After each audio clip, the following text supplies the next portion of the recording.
E aí pessoal, sejam bem-vindos ao meu canal, eu sou Luiz Felipe Amorim e aqui a gente trata sobre jornalismo e toda a minha trajetória, porque o intuito desse canal é compartilhar a minha experiência com você aí do outro lado. Tá chegando agora e quer se situar por onde anda a história, o que eu tô falando? Vai aqui em cima no card que eu tô deixando e assiste o primeiro vídeo para entender todo o intuito do canal. Ah, e não te esquece, né? Deixa teu like, te inscreve no canal, ativa o sininho e também comenta aqui embaixo o que tu tá achando de tudo isso que eu tô trazendo. E hoje o assunto é a primeira cobertura de Grenal profissional que eu fiz, que foi no fatídico Grenal do 5-0 ocorrido em 2015 na Arena do Grêmio.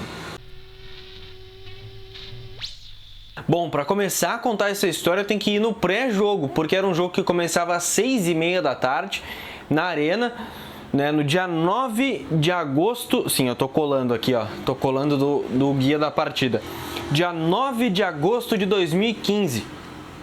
E para não perder o costume, ó, capa do guia da partida tem o atacante Bobô, que havia sido anunciado semanas atrás dessa partida pelo Grêmio, ia fazer o seu primeiro Grenal e o Grêmio mostrava que não tinha mais Bobô no futebol, né?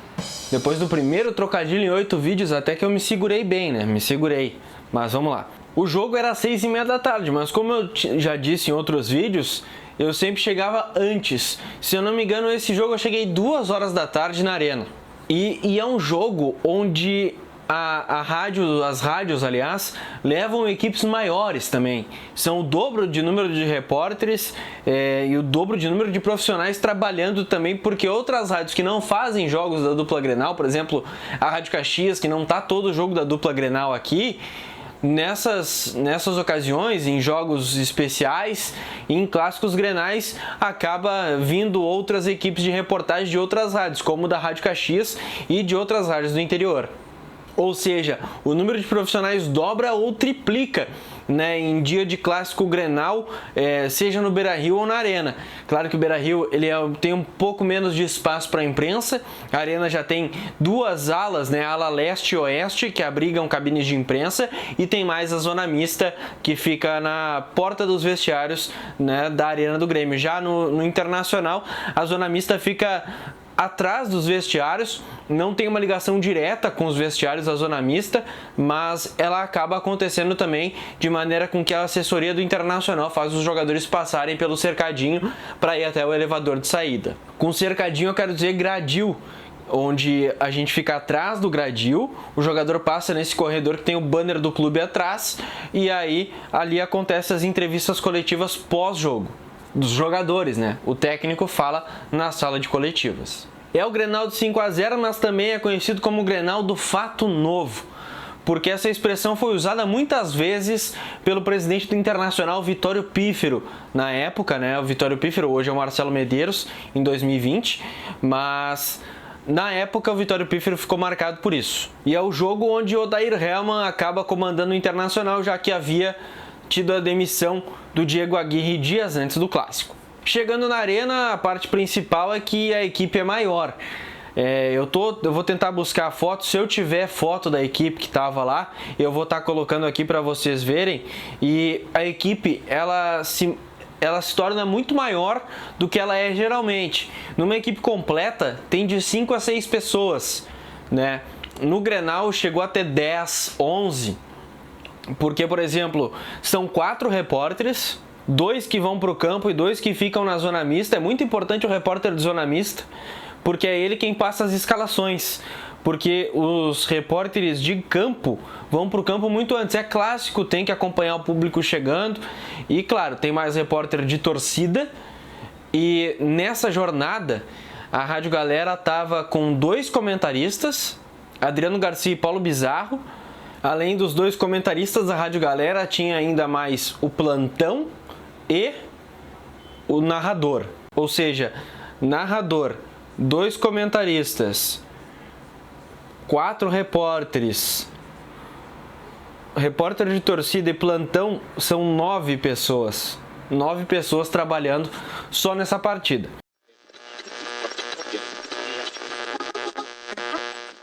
Eu tive a incumbência de, junto com o Jairo Cuba, fazer a reportagem de zona mista daquele clássico. Na reportagem de campo estavam o Rafael Passos cobrindo o Grêmio e o Henrique de Souza cobrindo o Internacional. E aquele jogo, ele ficou marcado pelo 5-0, né? Porque o Grêmio praticamente no primeiro tempo fez o resultado e ficou aquela marca do 5-0, o Grenal do 5-0, né? O Grêmio até perdeu pênalti naquele jogo, mas para mim ficou a marca do primeiro Grenal profissional que eu fazia. Ou seja, é um marco histórico para mim, porque o primeiro Grenal que eu atuei na reportagem foi um Grenal que ficou marcado na história como o Grenal do 5-0, o Grenal do Fato Novo. Depois, mais pra frente, a gente vai falar de outro Grenal marcante, foi o Grenal do Trator, que aconteceu no Beira-Rio. Mas são alguns jogos que marcam a gente, né? Porque esse jogo, ele teve o fator que marcou bastante, que foi a questão de entrevista coletiva na zona mista, que era a minha função, cuidar do Internacional. Eu cuidava da zona mista do Internacional, das escalações do Internacional, junto com o Henrique. E o Jairo Cuba, junto com o Rafael Passos, cuidava do lado gremista. E o jogo aconteceu, né? O resultado acabou sendo 5-0, como eu já falei. Mas o que me marcou ali foi a dificuldade que eu tive para fazer entrevista e fazer pergunta. Eu estava meio travado ainda, né? Era agosto, mas eu ainda estava travado com o microfone na mão. Às vezes a pergunta não saía, a desenvoltura não era a mesma. Mas uma coisa que me marcou foi que o jogo tinha terminado, já tinha a vida coletiva do Oder Helman na sala de coletivas do time visitante da Arena do Grêmio. E na época, o diretor de futebol do Inter era o Carlos Pellegrini, né? E ele vinha vindo em direção ao ônibus, era um dos últimos a passar. E outro colega estava fazendo pergunta para ele. E eu estava ali esperando a minha vez, né? O colega já tinha feito a primeira pergunta. Quando eu fui emendar para fazer a minha, o colega pediu para eu esperar, para ele fazer mais uma. Eu, ok, esperei. Eu não tenho problema em esperar para fazer a pergunta. Mas aí eu fui fazer a minha, quando ele engatou a terceira e a quarta, e quando eu tinha a oportunidade de fazer a pergunta, chegou o assessor de imprensa do Internacional e aí levou o Carlos Pellegrini para o ônibus. Eu não consegui fazer pergunta para o Carlos Pellegrini, porque eu estava esperando a minha vez, e quando ela chegou, veio o assessor e levou o Carlos Pellegrini para o ônibus do Internacional, que já estava saindo, faltava só o Carlos Pellegrini. Mas foi o que me marcou negativamente, porque eu fiquei muito chateado. Na época eu não gostei que aquilo aconteceu. Eu esperava conseguir fazer a pergunta, porque era a minha função ali. E eu chamei, né? Acredito que o Rodrigo Oliarte estava ancorando o programa final, ou o Jairo Cuba, o programa final, né? O programa de pós-jogo da Rádio Galera. E eu chamei com o Carlos Pellegrini. Só que eu acabei não conseguindo perguntar para o Pellegrini. E isso, né, me fez criar um calinho ali, né? De não deixar mais aquela bondade que eu tenho, né, de deixar a pessoa tomar conta da entrevista coletiva. Como disse, é uma entrevista coletiva, né? Todo mundo que está ali pode perguntar, né? Eu tive a bondade de deixar o colega passar, só que o colega se abusou um pouquinho e acabou fazendo 4 perguntas seguidas para o Pellegrini, e eu acabei não conseguindo perguntar para o dirigente do Internacional. Esse foi o fato negativo que me marcou, né? E o fato mais interessante é que sempre a zona mista durante o jogo ela vira meio que uma zona morta, né? Nesse jogo foi diferente. Nesse jogo a zona mista ela estava bem preenchida de gente.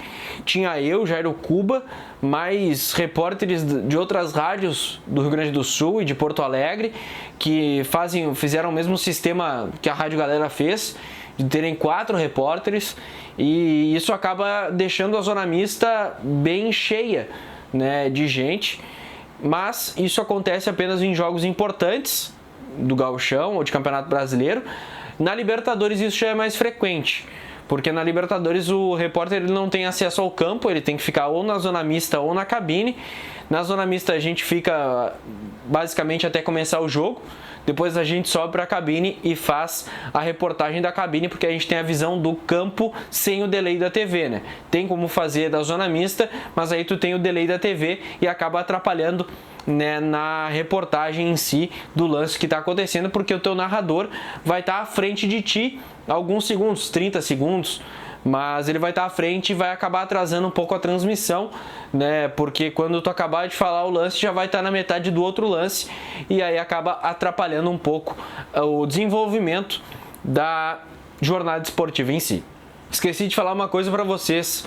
No dia anterior ao jogo, né, eu cobri a coletiva de despedida do Diego Aguirre, e por isso acabei também fazendo o Internacional junto com o Henrique de Souza, porque já estava acompanhando toda a questão que envolvia o Inter, a sua troca de técnico, o novo comandante interino que dirigiu o Inter nessa partida, que foi o Odair Helma, e por isso eu acabei fazendo o Internacional junto com o Henrique de Souza. O Henrique foi pro campo, eu fiquei na zona mista. Bom, essa era a experiência que eu tinha para compartilhar com vocês nesse vídeo. Foi o primeiro Grenal profissional que eu fiz como repórter, né? E teve alguns fatores marcantes, como eu já falei para vocês, mas tudo é aprendizado na vida. Bom, pessoal, espero que vocês tenham gostado. Esse foi mais um vídeo. Eu tô vendo muita gente que está conferindo os vídeos aqui no canal, não está se inscrevendo, e a inscrição é muito importante, ativar o sininho também e principalmente deixar o like, porque você deixando o like no vídeo, o YouTube vai entender que esse conteúdo que eu tô trazendo para você aqui é bacana, é legal e tem relevância, e é por isso que eu conto com o auxílio de vocês para trazer mais conteúdo ainda aqui no canal. Tá certo? Esse foi o vídeo de hoje. Semana que vem tem mais, quinta-feira, 8 da noite. Valeu, até o próximo vídeo.